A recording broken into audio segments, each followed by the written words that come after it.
नमस्कार, आपण पाहता हिरकणी न्यूज. हिरकणी न्यूज प्रत्येक क्षण ताज्या घडामोडी आणि महत्त्वाच्या प्रत्येक बातमीसाठी नेहमी तत्पर. जून मध्ये मिळणार 2 महिन्यांचे रेशन. बीपीएल रेशन कार्ड धारकांना मे आणि जून महिन्याचे धान्य वितरण सुरू आहे. यंदा धान्य टप्प्याटप्प्याने देण्याचा निर्णय अन्न नागरी पुरवठा विभागाने घेतला आहे. धान्य साठवण्यासाठी जागा कमी पडत असल्याचे कारण देण्यात येत आहे. केंद्र सरकारच्या वाट्याचे मे आणि जून महिन्याचे धान्य वितरण मे महिन्यातच करण्यात येत आहे. राज्य सरकारच्या वाट्याचे दोन्ही महिन्याचे धान्य जून महिन्यात वितरित करण्यात येणार आहे. मे आणि जून महिन्याचे केंद्र सरकारचे मानसी 5 किलो प्रमाणे 2 महिन्याचे मिळून मानसी 10 किलो तांदळाचे वितरण केले जात आहे.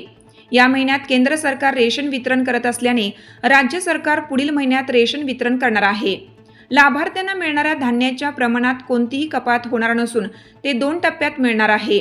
राज्यातील अनेक ठिकाणी गोडाऊनमधील धान्य साठा मर्यादित असल्याने वितरण व्यवस्थापन सुरळीत ठेवण्यासाठी हा पर्याय स्वीकारण्यात आला आहे.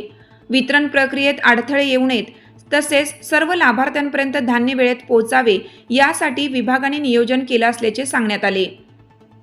दरम्यान काही भागात लाभार्थ्यांमध्ये सुरुवातीला संभ्रमाचे वातावरण होतं.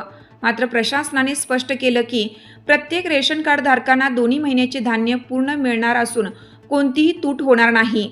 नागरिकांनी घाबरून न जाता नियोजित वेळापत्रकानुसार धान्य स्वीकारावे असे आवाहनही करण्यात आलं आहे. आपल्या हिरकणी न्यूज चॅनलला लाईक करा, शेअर करा आणि सबस्क्राईब करायला विसरू नका आणि रहा अपडेट.